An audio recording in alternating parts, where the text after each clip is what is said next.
In your live stream. Your stream will start shortly. You can close this window. And it's testing my broadcast. I'll see this over and over and over again. All right, welcome everybody to another exciting episode of Under the Dome. I'm your host, Alan Ulrich, here with my partner, Sean Williams. How you doing tonight, Sean? Doing good, man. How about yourself? Oh, not too bad, not too bad. I had a short week this week because I was off of work yesterday, so any week that starts on a Tuesday instead of a Monday is better for me. Yeah, I can get that. Okay, so we had championship weekend this past weekend. We saw a really good game, or at least for me, a really good game between the Chiefs and the Titans. Um, and then we had a game that I honestly turned off midway through the second quarter because it was that bad. The Packers against the 49ers. And I think the Packers, people were disappointed in the Saints. I think the Packers were probably the biggest fraud 13-3 team ever. So, Who was it? Dennis Green? They are who we said they are. exactly. They are. They were exactly who we said they were. They just were not an impressive team at all. And it's like they learned nothing from the last matchup they had. It was the same game. It was just four more quarters of it. It did my heart good to watch Aaron Rodgers being bounced on his self-absorbed ass so much. I'm petty and I embrace it. I do not like Aaron Rodgers. I tweeted out before the game hashtag ABAR, anybody but Aaron Rodgers. I don't like him. I'm not going to like him. I have absolutely no interest whatsoever in liking him. Uh, he is a very scourge of. Anyway, let me pay the bills real quick. Yeah, go ahead and do that.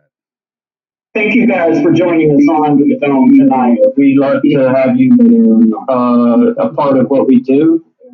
You make us what we are. I want to take a minute before I do the rest and wish a very, very happy birthday to a big time Saints fan and a very, very close friend of mine, Marie. Hope you had a great birthday and had the wonderful day that you deserve. We invite you guys to subscribe to the show on iTunes and on YouTube and follow us on Facebook and on Twitter. And with that, here we go.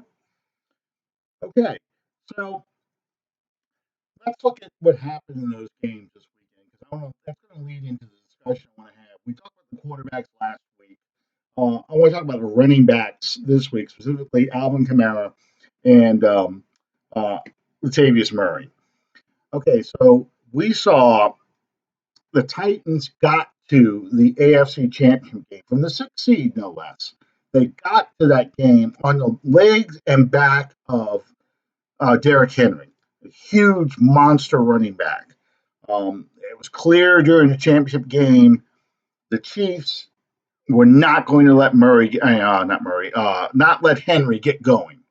I've never seen so many goal line defenses set up, and they gang tackled that man to make sure he was not going to get out there. It wasn't calculus. It wasn't a complicated recipe. Right. If you want to beat the Titans, you've got to stop Derrick Henry. Yep. And because Ryan Tannehill is not a polished enough quarterback at this stage to be able for them to turn around and hand him the ball and say, go win it for us. That's nothing against him. He's just not one of those guys yet, but he's getting there rapidly. Absolutely. And the Chiefs did everything right. They didn't shut Henry down, but they got close to it. With a guy like Derrick Henry, it's almost equal to the way that things worked out this season for the Saints with Michael Thomas. you're not going to stop him from collecting stats and catching passes. You just have to limit his ability to score points. Mhm. It's the same thing with Derrick Henry. You can let him run all day between goal lines, but if he doesn't get in the end zone, he is not helping his team. Yeah. Well, and the other thing that the Chiefs did that I thought was kind of surprising, the Chiefs played time possession with them.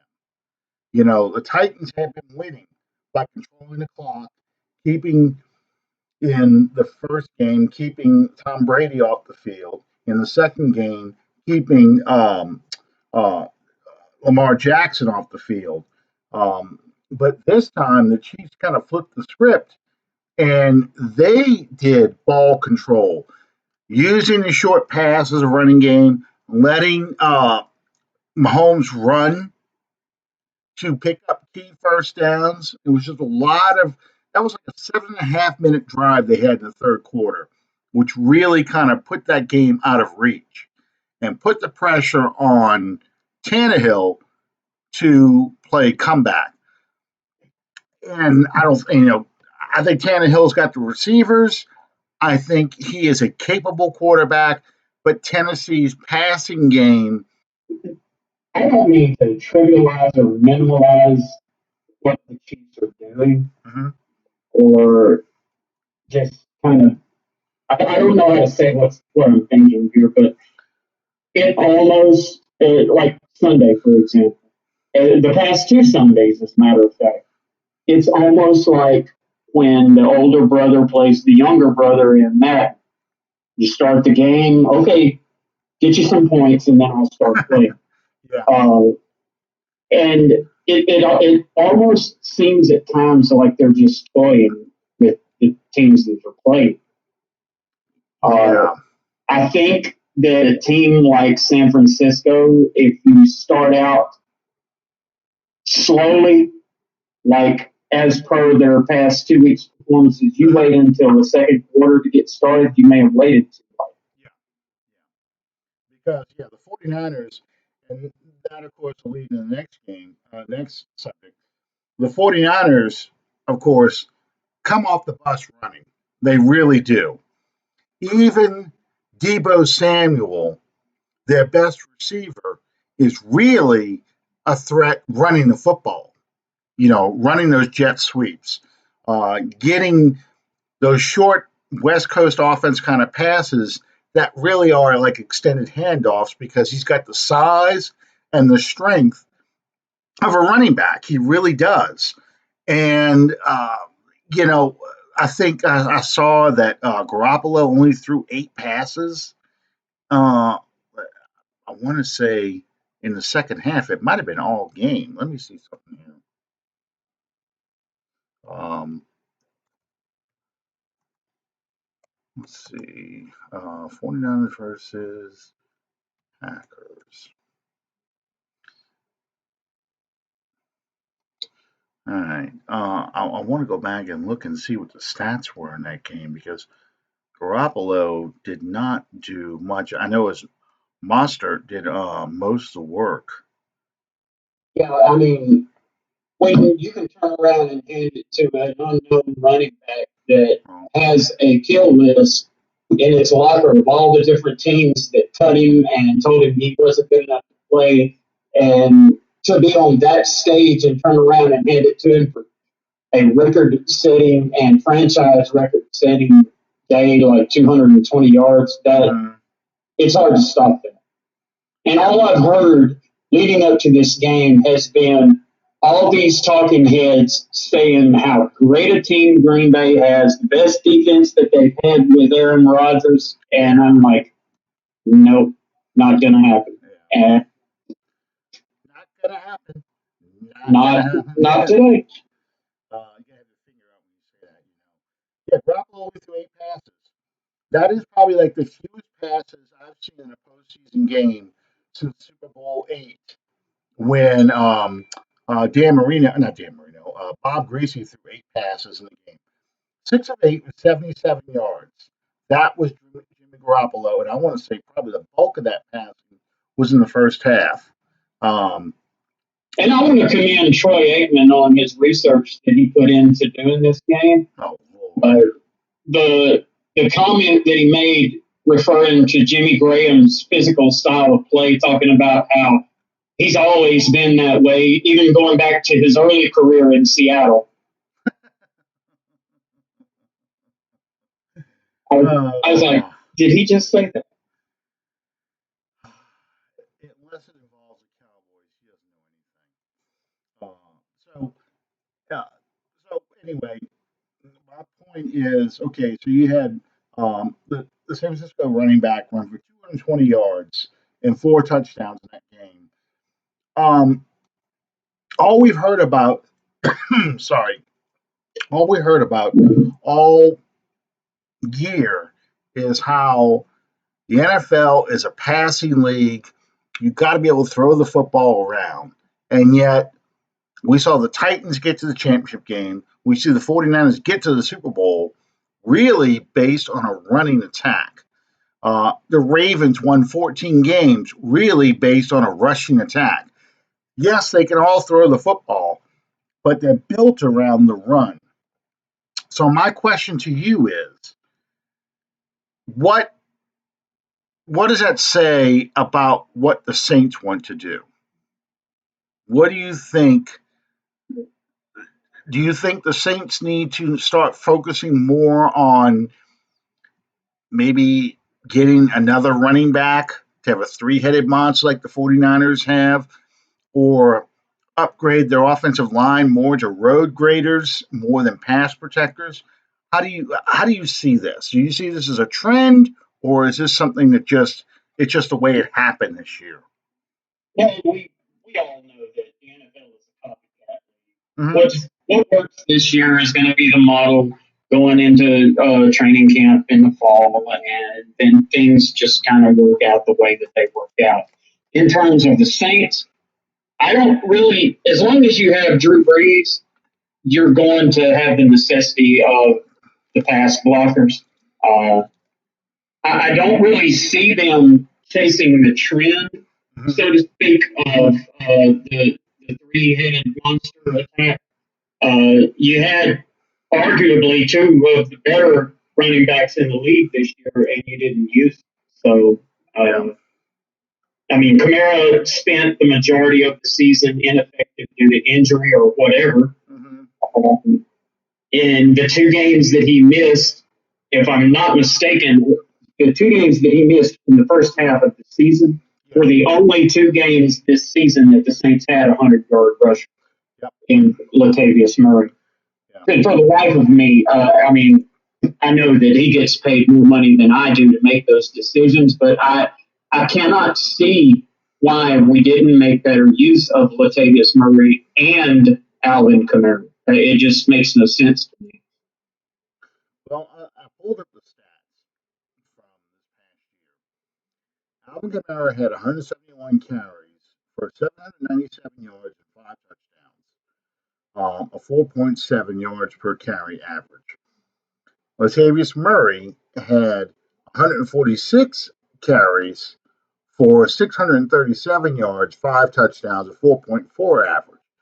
So we're looking at roughly about 20 carries, 25 carries fewer, or the difference between the two, Kamara and Murray, and almost almost 200 yards difference between the two. But it was only a point seven versus point 0.4 yard per carry average, if my math is correct. Okay, so I get the argument that maybe Murray should touch the ball a bit more, make it more closer to 171 versus 160 or 155. But I think this year, our rushing attack, counting Taysom Hill, because Taysom Hill had 27 rushes for 156 yards and a touchdown. Um, our rushing attack wasn't that far off last year's. We just didn't have a 1,000-yard rusher like we did. But as far as the yards per carry, I'm going back. Sorry, I'm going Looking back. back over recent history and the Hmm. trends that Sean Payton has followed in the offseason, Hmm. I could see us not necessarily chasing after a free agent a la Latavius Murray last year. Hmm. What we've got is, I would say, even better than serviceable. I mean, what you've got can work. I do believe that if we're adding pieces to the puzzle, there's other issues that are more direly in need of being addressed, such as the wide receiver position, which was uh, painfully evident at the end of the season and in the playoff Yeah. game, and probably upgrade a little bit on the offensive line, not so much in starters as some quality depth. All right. Here's the thing. I just looked at the past couple of years. I forgot last year Ingram missed 4 games because of suspension. So that affected. He had 1,000 yards in 2017, and Ingram almost had 100 more carries than Kamara in 2017 because obviously we had the issue with in the beginning with Adrian Peterson being on the roster, and then it took a while for Kamara to start making his appearance. And once he made his appearance, it was a huge impact. Um, but going back to the 2018 season, because I'm just looking at Pro Football Reference stats. Going back to the 2018 season, um, that's when Kamara took the lead. Once again, he had 194 carries, 883 yards, but more importantly, he had 14 touchdowns. And that was the big thing that was missing this past year was the scoring. You know, he his yards per carry average was only off by a tenth. He had 4.6 yards per carry in 2018. He had actually 4.7 yards per carry in 2019, and he was injured. But the big thing we saw missing was the touchdowns. He was not scoring from inside the 5 like he had been, or he was not getting those big runs, breaking to the outside and scoring once they hit the red zone. Those plays weren't happening. And I think going back to what I started this question with, I agree with you. I think the league is a copycat league, and people are going to say, okay, now it's back to the running quarterback, running backs, the running game is returned. I think it's just one of those things that everyone's going to try that again. And suddenly you're going to get this passer who starts throwing the ball over the place, just like um, Mahomes did 2 years ago when he threw for 50 touchdowns and 5,000 yards. And people can go back and say, oh, no, no, it's really a passing league again. The running stuff just sets up the pass, sets up the run for these teams. So I guess the way I look at it, we need to get more production in the red zone from our running game, on third downs from our running game, but we don't need to go to a running back, like a third running back, a three-headed monster. I don't think that needs to happen. No, I don't. I don't see us totally reevaluating, so to speak, the offense that we run, even with an old quarterback the way that we have. Yeah. As long as Drew is in New Orleans, you're going to continue to see the same recipe going into the season, in my opinion. Right. And I think that's the case. I mean, we said this last week. I think Drew Brees comes back. He probably signs a 3-year deal.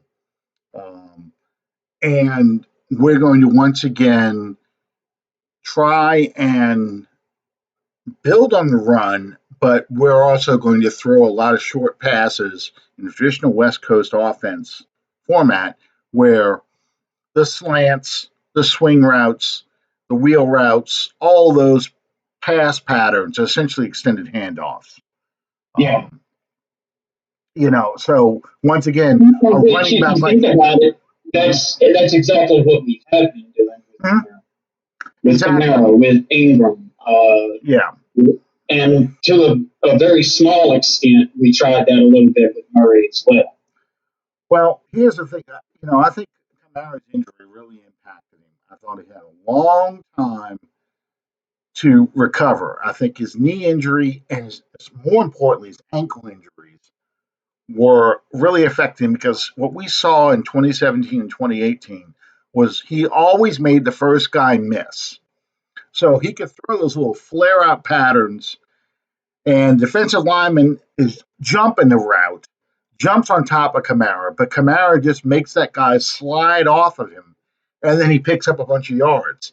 In 2019, what we saw was those same pass patterns came out, the flares, and these guys are bringing him down because he could not put a foot in the ground, make a cut, make a move, and get the guy to slide off of him. He was more or less trying to run through people or just power his way through because he couldn't make his ankles were in such a bad shape. He couldn't pivot and make those cuts and twist his body to make those slides. So that's how it looked to me. Whatever it was that was affecting him, he never fully recovered from the entire season. Well, I have the Seattle picture up here. If you watch him in the Seattle game, you watch him in some of those early games, you are seeing that same thing, that pick and slide he used to do so often. So clearly the injuries were bothering him. And I Yeah, think that's as why, the knee and the ankle, you depend so much on for your movement mhm, and agility, and that's the calling card for Alvin Kamara. yeah, Uh, he's able to take a really good shot and keep his feet and bounce. yes, And you didn't see that this year. He was being brought down by one person in the open field. they're bringing him down because he was running almost flat footed. Yeah, He was not running on what coach used to call running on the balls of your feet. yeah. He was not um, showing that kind of that lower body strength, that pivot he used to do. Yeah. And He seemed as, and I hesitate to say this because it sounds awfully judgmental. It was like he was running careful, and he never did that before. no, um, so that leaves us with Murray. And I thought Murray had a good season, but he could have had a better season. Um, I think one of Murray's biggest problems, and I say this as a quote unquote problem, is he's an upright runner. He's not I'm going to lower the pads. I'm going to run behind my shoulder pads. I'm going to get down, lower my center of gravity, and just kind of squeeze through the hole. He's going to run straight up, almost like Eric Dickerson, run straight Yeah, up and run straight through it. And if there's a hole, if he can get to that second level, he's good. But if not, he leaves his whole middle, his whole front part of his chest available for a linebacker or a defensive lineman to get their hands on and hit him. So he either gets 1 or 2 yards or he's getting 8 or 10 yards. There's no like in between, yeah. you know. And I I, thought, After those two consecutive 100-yard games in mhm, the absence of Kamara, I just knew that that was going to set the table to use them in tandem, just like you saw the past couple of seasons with England and Kamara. Uh, you you maximize what both are bringing to the table, but you reduce the wear and tear on each of them at the same time, and we just never saw that materialize. right. And I kind of had this feeling that I know Murray needs a lot of carries to kind of get going. He's that kind of back. Um, and I think one of the things that's holding him back is he needs to become a better pass blocker, like Ingram was, and Ingram got to be better and better at that. and he also needs to become a better receiver. So the Saints can run multiple formations with the same personnel and the same kind of, they can run multiple plays out of that same look that Kamara gives them, and I don't think Murray does at this point. So we'll have to see if he improves the following year to be that guy. I talked about the three-headed monster earlier, and Lance Kelly said three-headed monster worked fine in years past, and he's right. You think about in 2009 and 2011, you had in 2009 Reggie Bush, Pierre Thomas, and Mike Bell. I almost said the one who didn't have the cleats on in the Super Bowl. Yeah. And then in 2011, you had a four-headed monster because in 2011 you had Pierre Thomas, Darren Sproles, Mark Ingram was a rookie, and you had Chris Ivory. So you had four backs. So here's, I guess, one of the things I'm thinking about is, can we throw another back in here, given that we know that Murray wants multiple, 10 to 15 carries a game? Can we put another running back in there to kind of act as, a Pierre Thomas kind of running back? I don't really see how, in terms of touches, how we could really do that. I mean, because when you have a healthy Alvin Kamara and a healthy Latavius Murray, and then obviously you have the offense calling for multiple shots at Michael Thomas and whoever the tight end may be at the moment, Cooks, I suppose. Cook. Yeah. I just don't see how there's enough balls to go around. Well, and I guess I'm looking at the 2009 and really the 2011 team. It was either Ingram or Ivory, rarely with both of them active on the same week, but it was always Pierre and either Reggie in 2009 or Darren Sproles in 2011.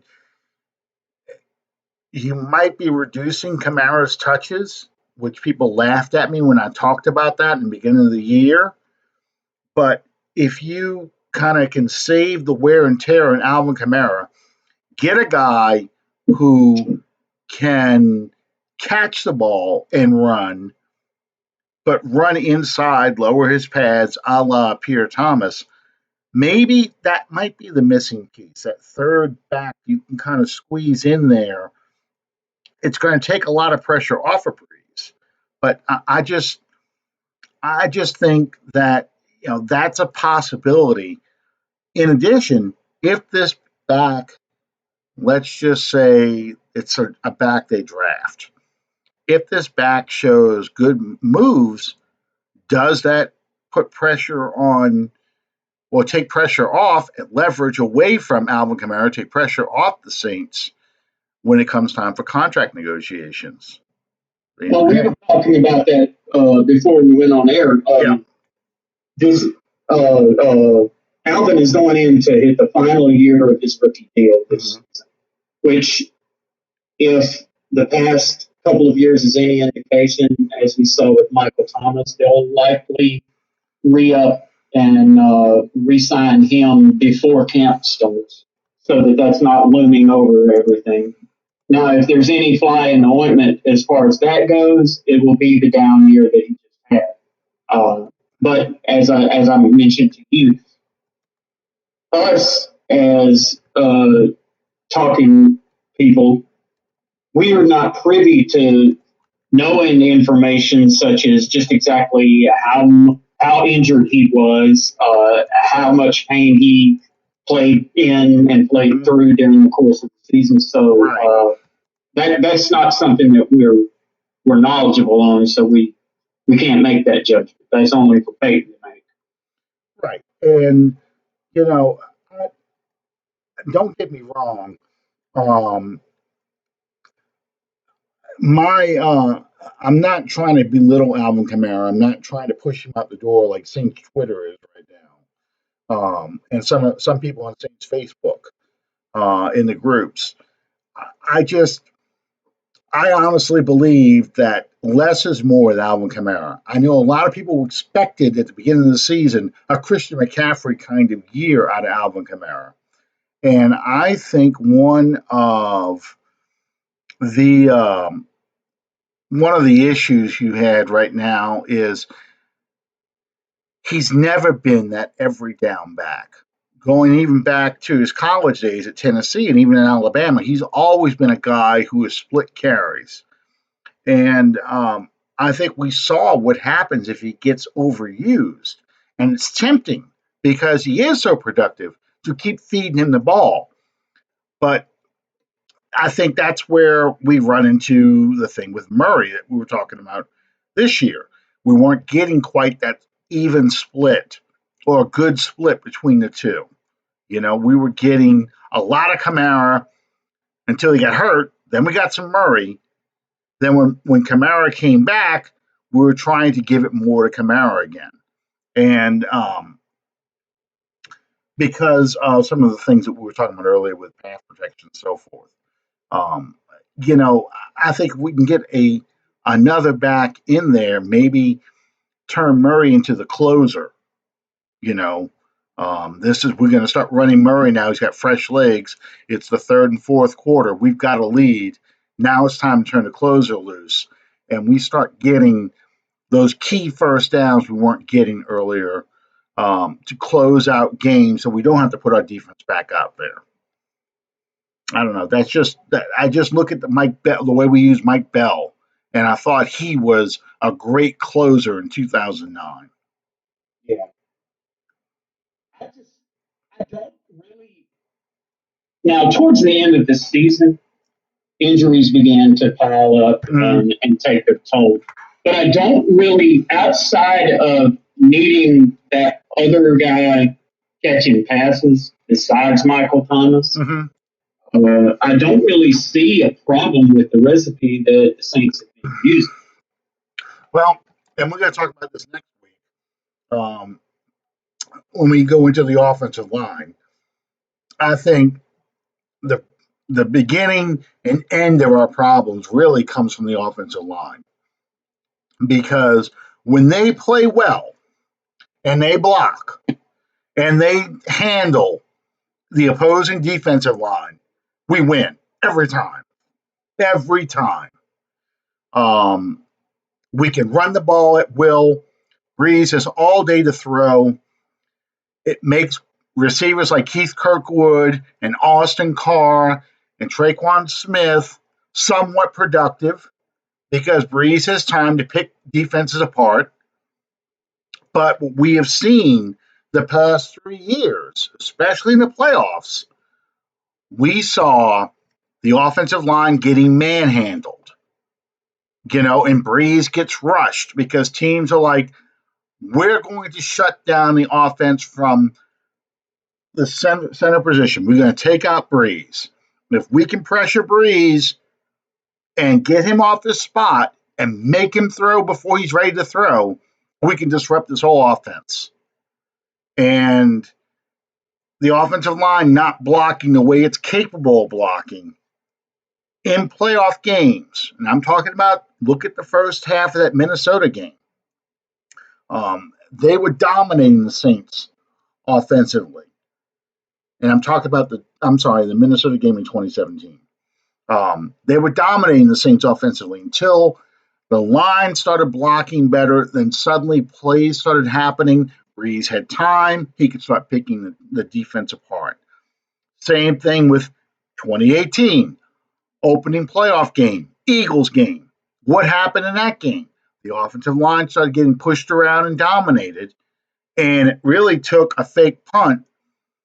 And then Breeze kind of got some better protection and started moving the ball a lot better, picking that defense apart.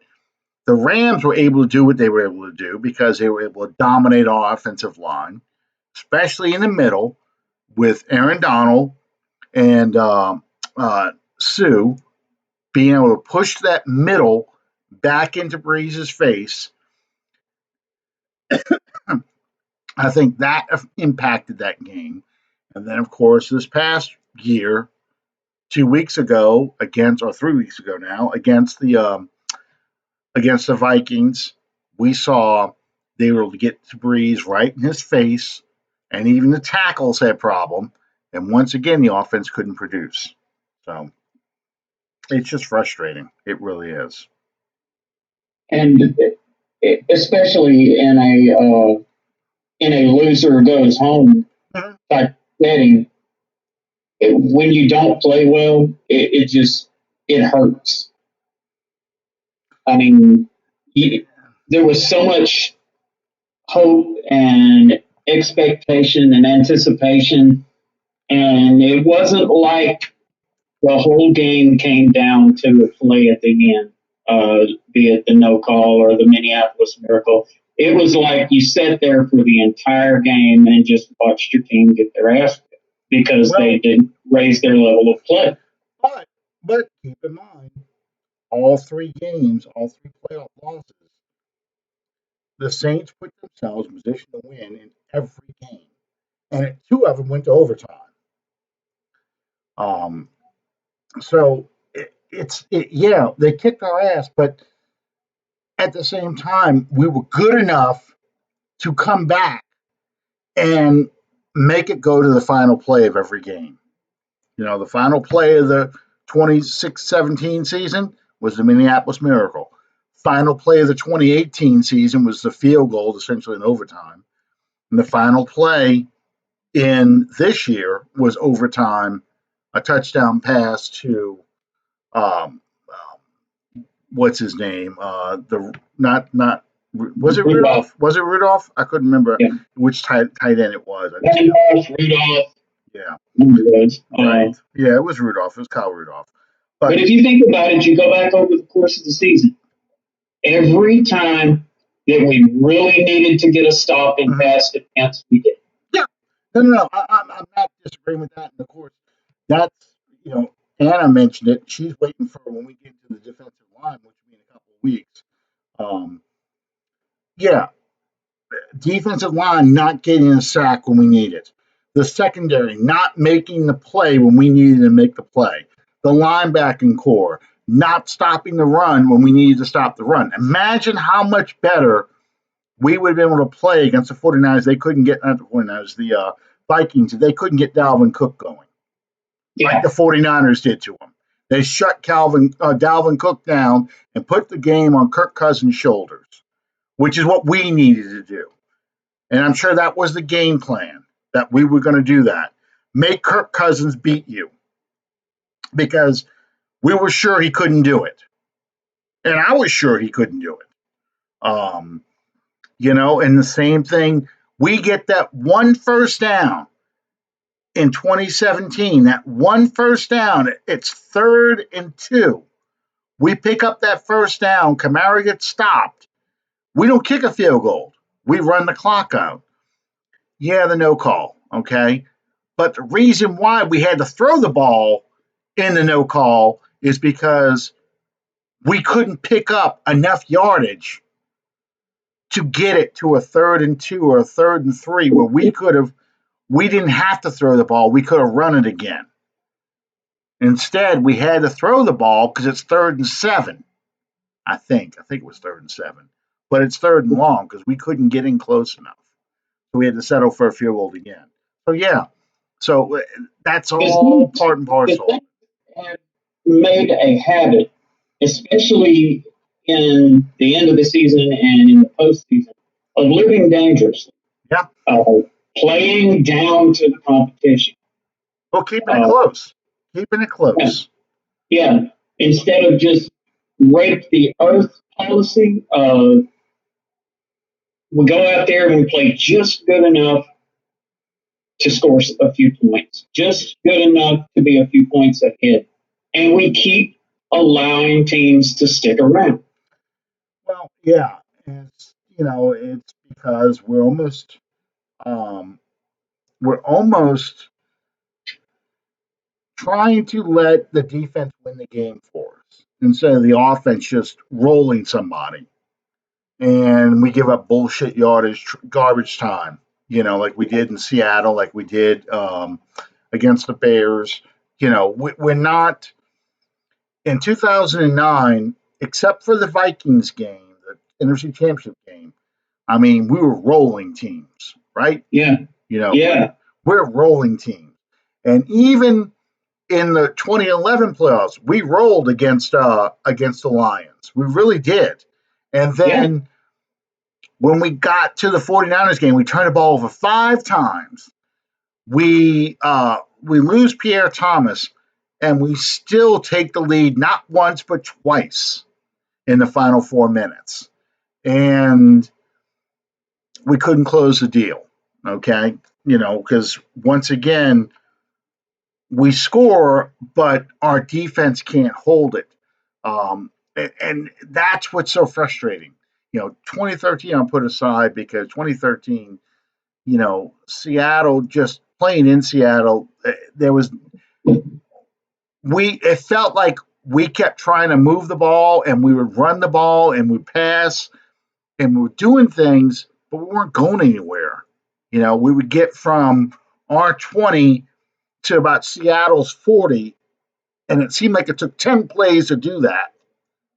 And next thing you know, we're punting from midfield again. That was that kind of game.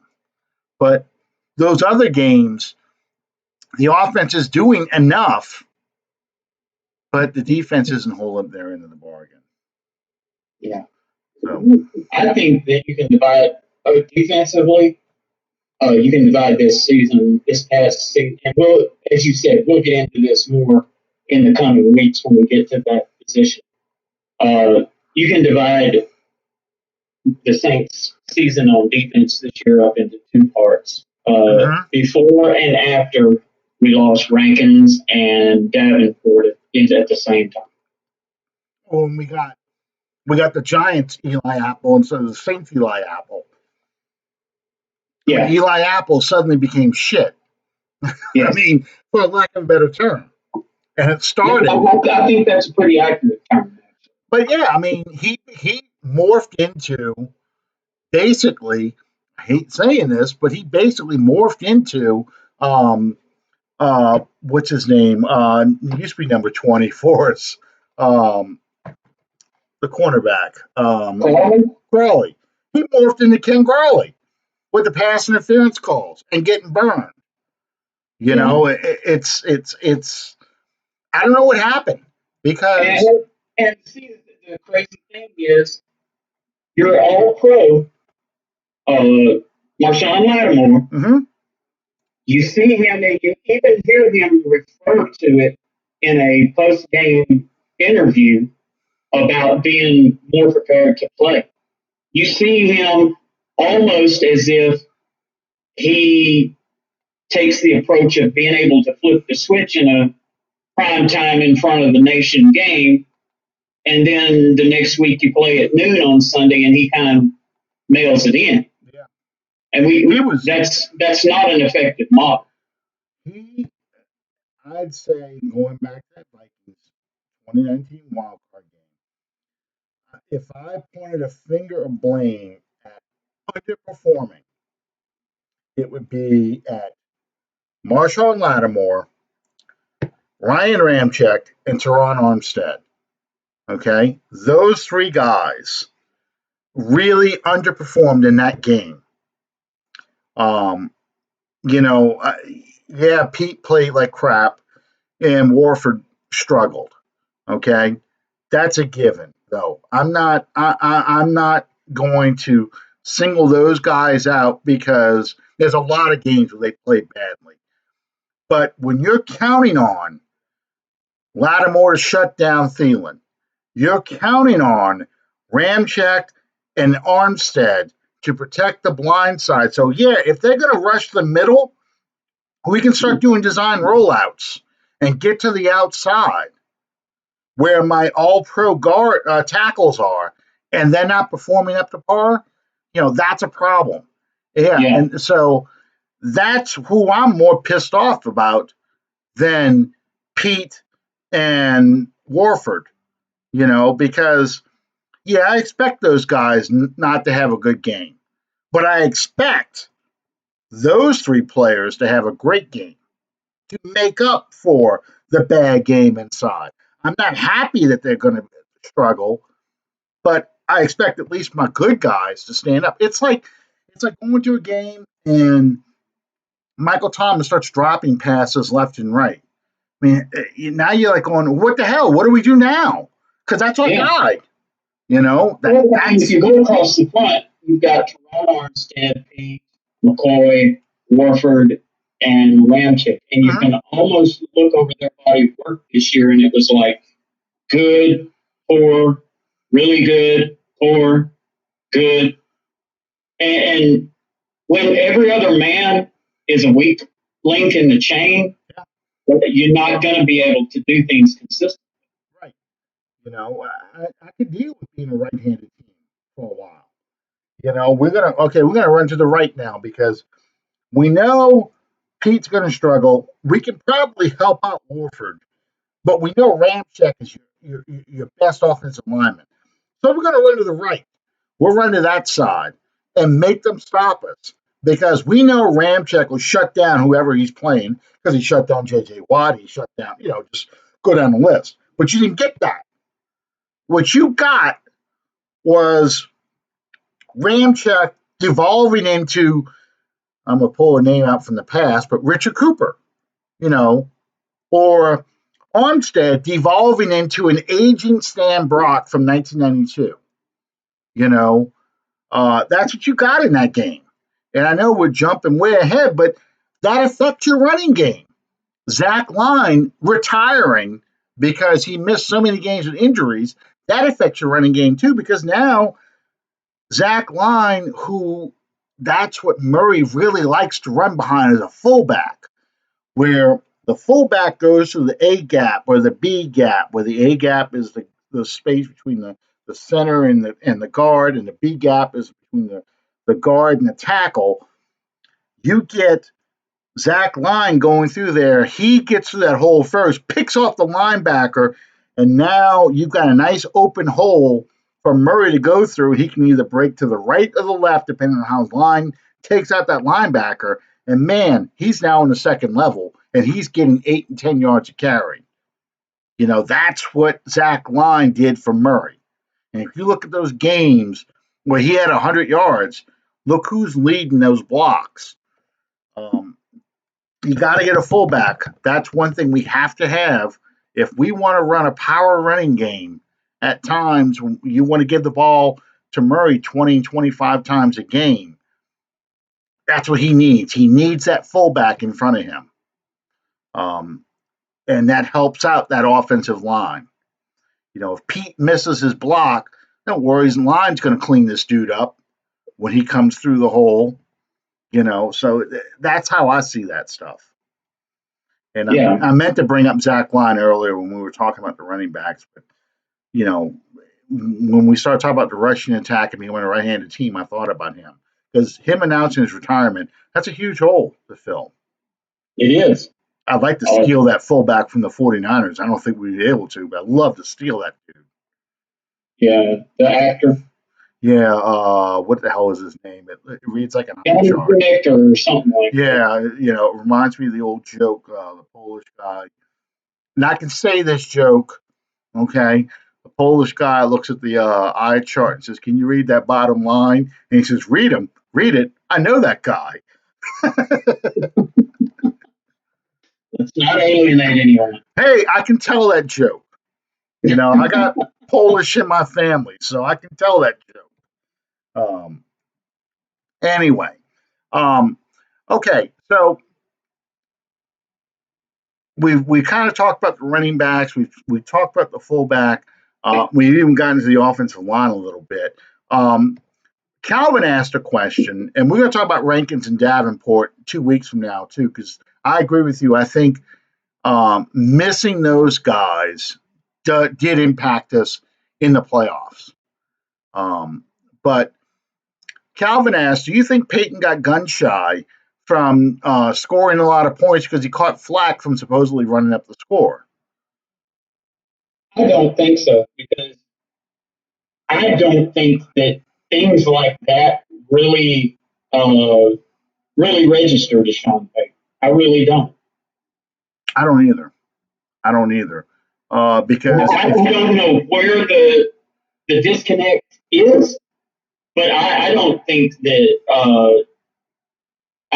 Sean Payton ever has taken the approach of choosing a plan of action based on what it will be interpreted as.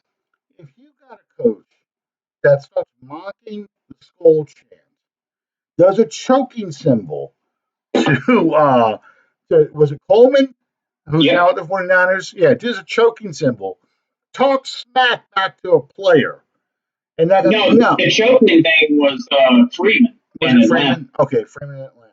But Peyton is. I don't think Peyton gives a damn about whether or not he runs up the score. I think our lack of offensive weapons is what's keeping us from running up the score on teams. Honestly, I I think do too. I think if we had as many weapons as we had in 2011, and I'm talking about four wide receivers who can do a lot of damage. Colston, Moore, Henderson, and Meacham.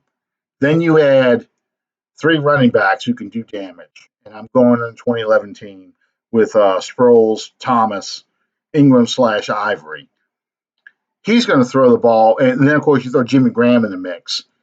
He's throwing the ball all over the damn field, and he's running up the score. He's hanging 40 on people if he can get away with it. You know. Yeah, I get the cosmetic thing and all of that, but essentially, when you break it down to the the very basic principles, and I'm a coach, if you have a chance to score 100 points on me, you better do it because you can bet your bottom dollar that if I had the chance to do it to you, I'm going to. Oh, absolutely, absolutely. That's why and we're going to get to the receivers, but I think that adding two receivers is a must this offseason. And one's got to be a draft pick, and another one I think should be a free agent. A free agent slot guy, but we get a number two receiver, a burner. We have to get someone who can stretch the field deep. And I don't want to hear crap about Breeze not being able to throw the ball deep. That doesn't matter. Aside from the fact he can still do it, he just may not be doing it as many times as you'd like to see him do it in a game. He can still throw the ball deep. But it's not about throwing the ball deep because you can. You throw the ball, you have a receiver who could go deep because it puts the fear of God into a defense secondary that they can go deep. Not that they will, but they can. And it opens up so much for you underneath because You you've look at the got receivers. preeminent passing attack in the NFL right now, and I think that we would probably agree that it would have to be Kansas City, right? Yeah, Okay, just watch film on them and see how many deep balls that they throw. Very few. right. Most of them are within the 15 to 20-yard range to a guy like Tyreek Hill, who Mm-hmm. just outruns everybody. That's it. And the same with Kelsey. Kelsey runs 12 to 15-yard routes with regularity, and it's yards after the catch. You Yeah. know, you want a guy, and with the game we started talking about, Garoppolo, he has no problem throwing a deep ball. He threw the ball 8 times, but the defense had to respect it because he can throw the deep ball. Okay, he might throw the deep ball in this game. So it's Breeze still has the ability to put it down, put it out deep. He may only be able to do it 2 or 3 times in a game, as opposed to 2011 and 2009, where he did it 5 to 7 times a game. You look at once he got going this season, you look at, I would be willing to say that Cook, probably half of the yardage that he had receiving was yards after catch. Yeah, and that's what it is. You want a receiver, and I always go back to speaking of Cook. I always go back to Brandon Cooks in the Raiders game. We're backed up our end zone. Breeze throws a pass, and it's about a 15-yard pass. He hits Brandon Cooks in stride about the 15 or 20-yard line. He's gone. He took it to the house. Yeah. And that's kind of what you need. You need to have some big physical receiver who can run. And Breeze just throws a quick slant or, does the shoulder shake, pump fake, like he's going to go to Thomas. A defense rolls over, and like Devery Henderson in the 2009 Patriots game, wide open all by himself, and the secondary is like, oh, damn it. Yeah. Yeah. Yeah. I mean, well, what do you think about maybe buying a return ticket from some faces of the past? Like who? Oh, like a Willie Snead, like a Kenny Stills.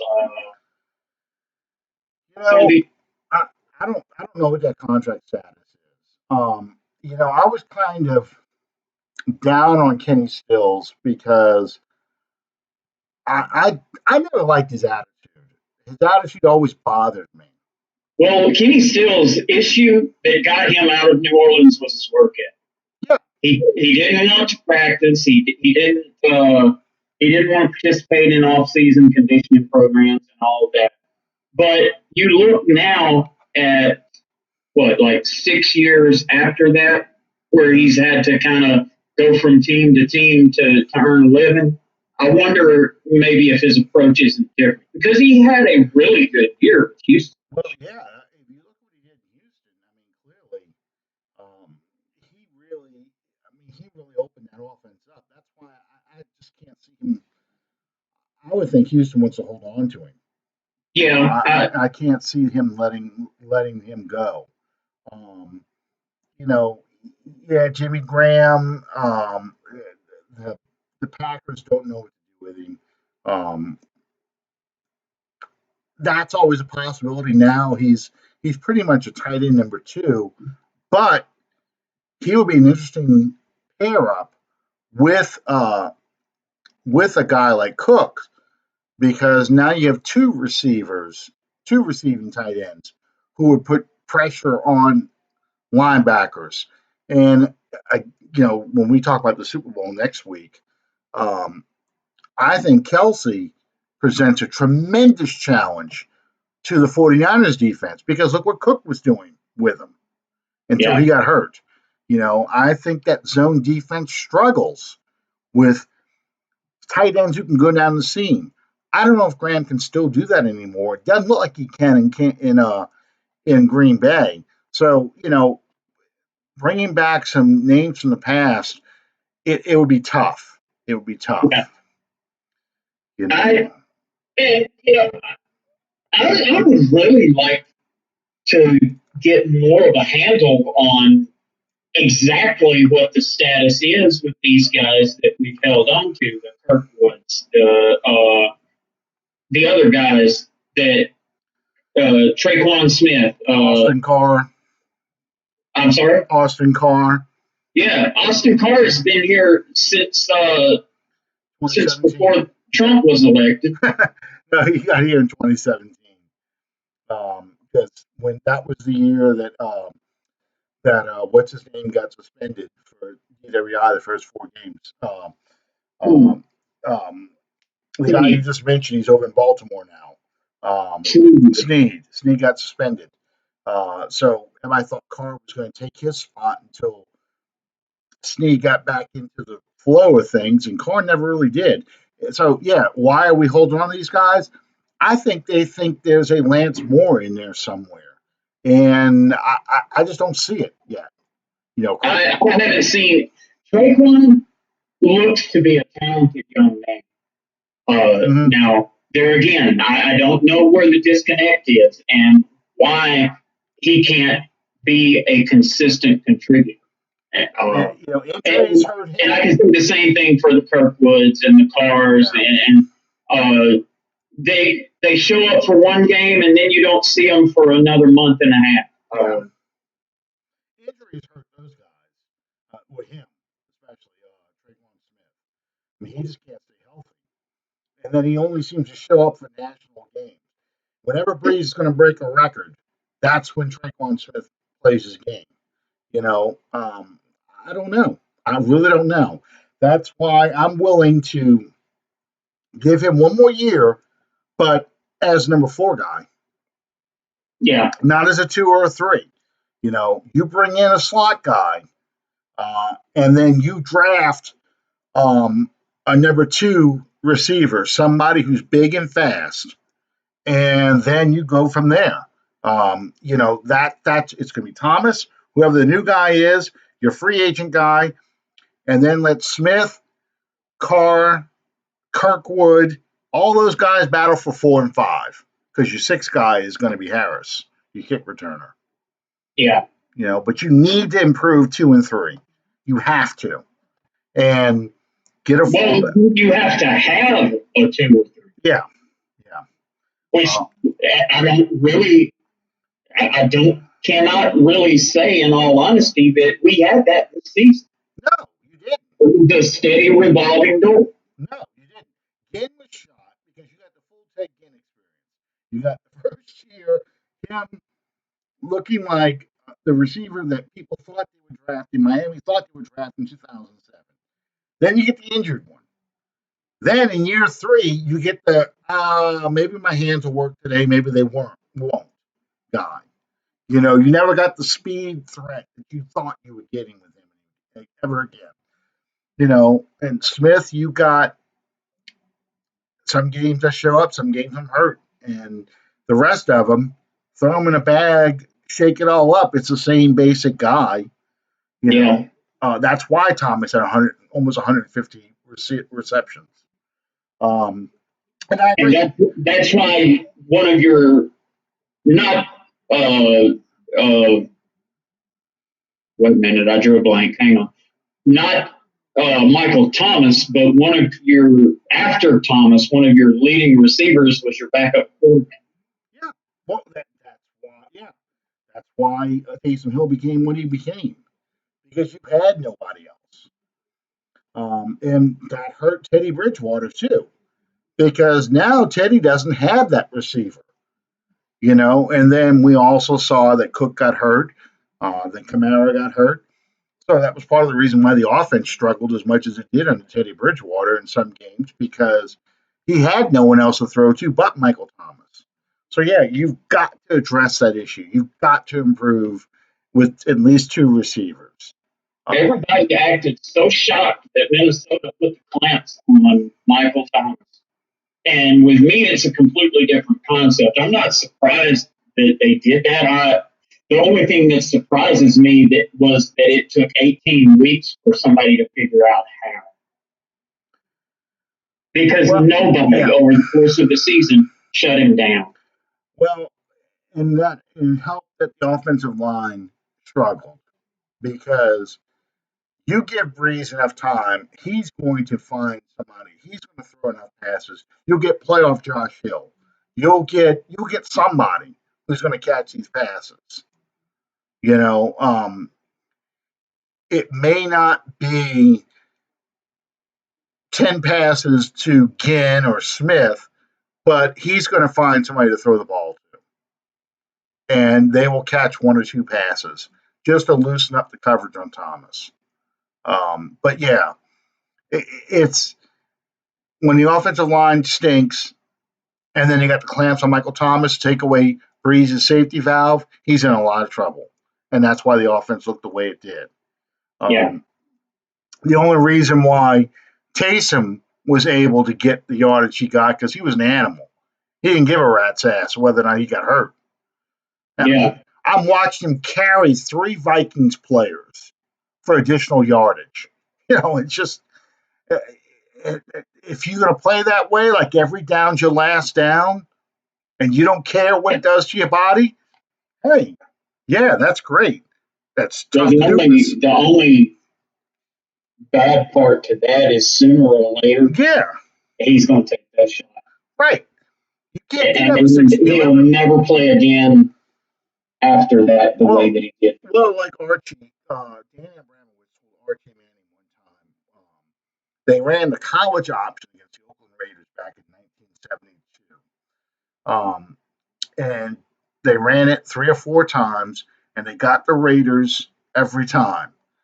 And Danny Abramowitz told Archie in the huddle, "Hey, man, you're living on borrowed time running that play." And Archie says, "Well, they keep sending it in because it's working." He's like, "I'm just telling you, man, you're living on borrowed time. They're going to stop it eventually." And what happened? Archie said the next time they ran that play, Phil Villapiano just waylaid Archie, knocked him into next week, it looked like. And Archie didn't know where he was. Helmet turned sideways, and it never worked again. And that's what's going to happen. I mean, I love seeing Taysom go out there and do what he does. I have a ball watching Taysom just go ape shit out there. I really do. But it's not sustainable. It really isn't. And it's fun to watch, and I'm so proud that he's doing everything Tim Tebow should have done. Yeah. And him throwing blocks, him catching the ball the way he does, and that kind of stuff. That's great. But we really can't have Taysom Hill on number 4 receiver or number 3 receiver. Taysom Hill needs to be that one receiver that comes out there. You're like, what the hell? Who's 7? What's he doing out here? Kind of thing. That's when it really works the best. And I think someone mentioned this earlier. What would be wrong with taking Taysom Hill and making him into another Julian Edelman? I don't have any problem with that, but I think the Saints still have this idea that he can possibly play quarterback. I don't know why. I have no problem doing that. You're not ever going to put the ball in Taysom's hand unless it's like doomsday scenario. Mm-hmm. You're not going to depend on Taysom Hill to be your franchise quarterback. No, I'm sorry. No, he's going to be 30. He's approaching 30 because he did his mission as a Mormon. No, I like the idea too of turning him into almost a Brad Edelman, but also he can play tight end a little bit. He can be a third tight end sometimes in passing formations. He can play running back if he has to, which Edelman has done. And then you add, this is getting to the draft stuff, but you add that receiver. Oh shoot, I just had his name in my head and I just forgot it. University of Colorado receiver who I know what you're talking about. Who they kind of made like Percy Harvin. Mm-hmm. They kind of, that's the parallel to him. You throw him in that mix, now you got 2 guys with Taysom and that receiver from Colorado. Now you really have some stuff you can do to mess with defenses. You could do all kinds of stuff with that because that's where I think Taysom fits in best in this offense. The guy who can play quarterback, who can throw the ball, but also runs the ball well, one of the fastest guys on the field, but can block and catch the ball. A little bit of everything. So, it'll be interesting to see what they do with the receiving position. I think they must do something. They have to. They have to. And I hate to say this because I hate to even address this term, but that quote unquote window of opportunity with Breeze, some people have been saying for the past 5 years that it's closing. Mm-hmm. It's not open very wide anymore. Well, even if it is or it isn't, whoever your quarterback is of the future, they got to have a receiving core. You've got to have talent around them. Yes. You can't look at it as, okay, like they were doing in 2014. We're all in for one final year. You only live once kind of season. You can't do that. Just keep drafting well, and you can build a team that when it is time to replace Breeze, he's got the pieces around him to keep being successful instead of starting at ground zero again. Yeah. like Joe Burrow is going to end up with in Cincinnati. Yeah. Yeah. Anna says, when we're going to talk about the draft, we will talk about the draft probably after the combine, which is in February. Because by that point, we should have seen most of the numbers. The pro days have all come out. And it's really that month free agency starts. But we've got, after the first couple of days of free agency, you really have almost a month in March, between March and April, the draft itself, to really talk a lot about the draft. So you kind of want to spread that out a little bit, so we're not just repeating ourselves. Yeah. We're going to do it individually this year, break down each position and give you some names of players to keep on your radar. Absolutely. But yeah. Oh, hey, I tweeted this the other. And I know we're over time, but I tweeted this earlier today, talking about Ryan Pace. We're talking about Stanley Jean Baptiste, being one of the worst draft picks we ever had in the second round, and brought up the fact that Ryan Pace made that pick, and then the players we could have gotten instead of Stanley Jean Baptiste. This is what Ryan Pace has done since he's been with the Bears, because Jeff Ireland's now taken over. Ryan Pace traded with the 49ers. One spot went from 3 to 2, so he could take Mitch Trubisky over Patrick Mahomes and Deshaun Watson. Okay? The Niners got, with those picks, they got Solomon Thomas, who is, he rotates in as a defensive tackle. Okay? We traded with the 49ers that Bears pick in 2017. We drafted Alvin Kamara with that pick. Okay? 49ers got one more pick. I forgot who it was I had listed. But they also got a third round pick in 2018, because I think they got 3 picks. Yeah, they got 3 picks in 2017 and 1 in 2018 for basically swapping one spot. Let this be a lesson to all you people who want the Saints to trade. Go full Mike Ditka and trade for Joe Burrow. Okay? Anyway, the 49ers used their third round pick in the 2018 draft for Fred Warner, who is one of their best linebackers on the defense right now. So essentially, the 49ers built a lot of that defense out of those 2 draft classes. Okay? So that's what shows the importance of drafting well. Ryan Pace only got one player who he may have to replace next year. We got Alvin Kamara as part of a great draft class that we got in 2017. So, it's not just having the picks, it's what you do with the picks. And Jeff Ireland, thank God we got him. Yes. Because if we had Ryan Pace, we would not be having this conversation right now. We'd be talking about blowing up this roster. It's time to fire Sean Payton, all that stuff. Because we wouldn't have won 3 division titles. Ireland has gotten to New Orleans. Nothing comes immediately to mind where I can legitimately sit back and say, well, we whipped on that one. Well, some of the picks in last year's draft class, that tackle we took in the 4th round. But and some of those cornerbacks that didn't make the team but went to elsewhere. But I saw somebody earlier, and you mentioned it too. I know, La Tech boy, Boston Scott. The very fact that Boston Scott is having an impact on somebody else's roster, again, you can look at it one of 2 ways. You can look at it as the Saints whiffed, miss on a pick they made, didn't foresee how he could fit this roster, but that Jeff Ireland knew what the hell he was doing and picked a player in the NFL.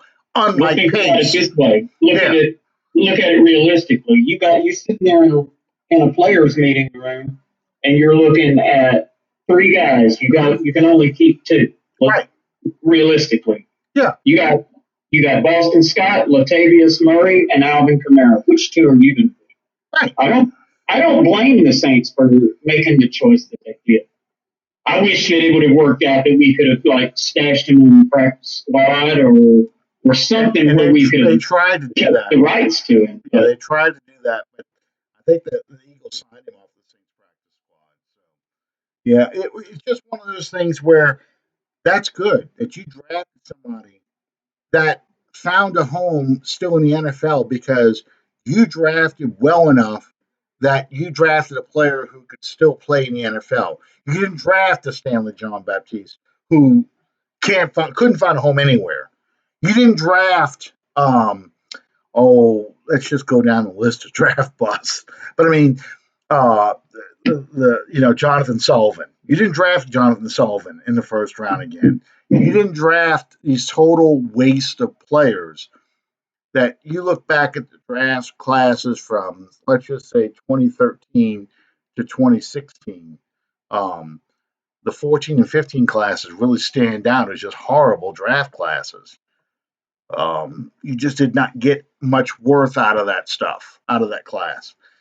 Ireland at least has, except for a couple picks in 2017, has gotten productive players. Chauncey Gardner Johnson in this class. Um, and it's a positive thing. We don't look at draft day anymore like going, oh God, how are we going to screw this up? Yeah, the Saints have drafted really well recently, and I think that is maybe the most important contributing factor to the fact that we just we just completed two back-to-back 13-3 seasons. Yeah, and that keeps you from having that window shut because that window is always going to be open as long as you draft well and you can add more pieces. We will be able to get that impact receiver. We should be able to get a impact linebacker or a cornerback to possibly replace Eli Apple or Jenkins if we can't keep them. A offensive tackle that might have to replace Armstead, if not sub in for Pete to begin with, as the third tackle / guard. You can get all that. You can get those pieces now. We're not going to draft trash players and make our roster worse than it is. That's the good news. Just for the record, I would really, really like to see us keep Janoris Jenkins. He would come in the middle of the season and try the end. Had to try to fall in and learn the system on the fly. I think he did an amazing job. I would like to keep him as well. I honestly would like to somehow manage to keep Apple as the nickelback and let PJ and Patrick Robertson go. Yes. Maybe draft a guy, to compete with Apple. You sign Apple to a contract that's fairly friendly, that you can move on from him if you have to, but you kind of shore your bases up. And then you can do something with that. Just like I think Chauncey Gardner Johnson is eventually going to replace Marcus Williams. I think that's where he's going to end up as the free safety. Yeah. I think we keep Von Bell, but I think Chauncey Gardner Johnson, that's where his future is going to lie as a playmaking safety. He's got the attitude for it. He got the swagger for it. Yeah. I still want to try. We'll cover that in the time. Absolutely. Yeah, we would get into all that. It's just ideas that I have about the roster. But all right. So I know you probably have to go. We went way over time tonight. Yeah, we did. But it was a good conversation. We want to thank everyone for joining us on Under the Dome podcast. Follow us on Facebook at Under the Dome podcast, and you can follow us on Twitter. He is at 79 Saints. I am at Drew's Dad 3741. Uh, I'm locked out of the official Under the Dome Twitter account. Why? What did you say? I don't know. I think when I changed phones, it kind of screwed me up, but okay. We'll figure it out. But as always, we thank you guys for joining us. Because without you, there's no us. And we look forward to seeing you again next week when we will take our next position, which will be should be offensive line. We're going to do offensive line, and then we'll talk about receivers and tight ends before we go to defensive line. I mean, we talked a little bit about receivers tonight. So, but the big thing is I want to tackle the offensive line next. Yes. And we'll also do the last breakdown of the Super Bowl and make our picks. Yep. I already know who I'm picking. I do too. I put it in the chat, and I'll tell everybody right now, I pull for Satan over the 49ers right now. I agree. Because I cannot stand the 49ers. I really can't. And that goes back to the NFC West days. But, I just do not like the 49ers at all. I've always wanted the Saints and the Chiefs to be in the Super Bowl anyway. And that was the Super Bowl I wanted last year. Because two small market teams with very passionate fan bases, that would have been a fun Super Bowl. We get to play the Chiefs next year in the Dome. It's going to be a fun matchup depending on what we get. Chad pointed out Zion makes his debut for the Pelicans tomorrow. Jump a little bit basketball stuff, but that's still good. We have a shot to get back. I'm going to try to give the Pelicans a try here. I'm not a basketball guy by any stretch of the imagination. I actually sat and watched them play the Clippers Saturday, and they lived by the three, and then they died by the three. Yeah, that's Gentry for you. He's trying to turn us into the Golden State Warriors, and that's the NBA today. It's all about no defense, just shoot threes, running gun. They were bombing the heart in the first half, and they had a lead going into the fourth quarter, and I want to say it was like three possessions, just bam, bam, bam, and the Clippers never looked back. You remember David Brenner, the old Canadian? Okay.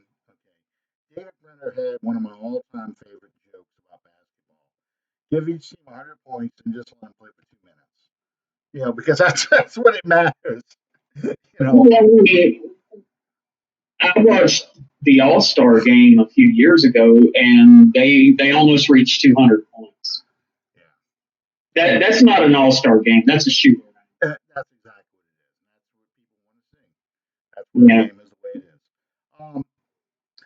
is. Jerry's right. We did deserve to lose the wild card game because we got outplayed, but that's what it is.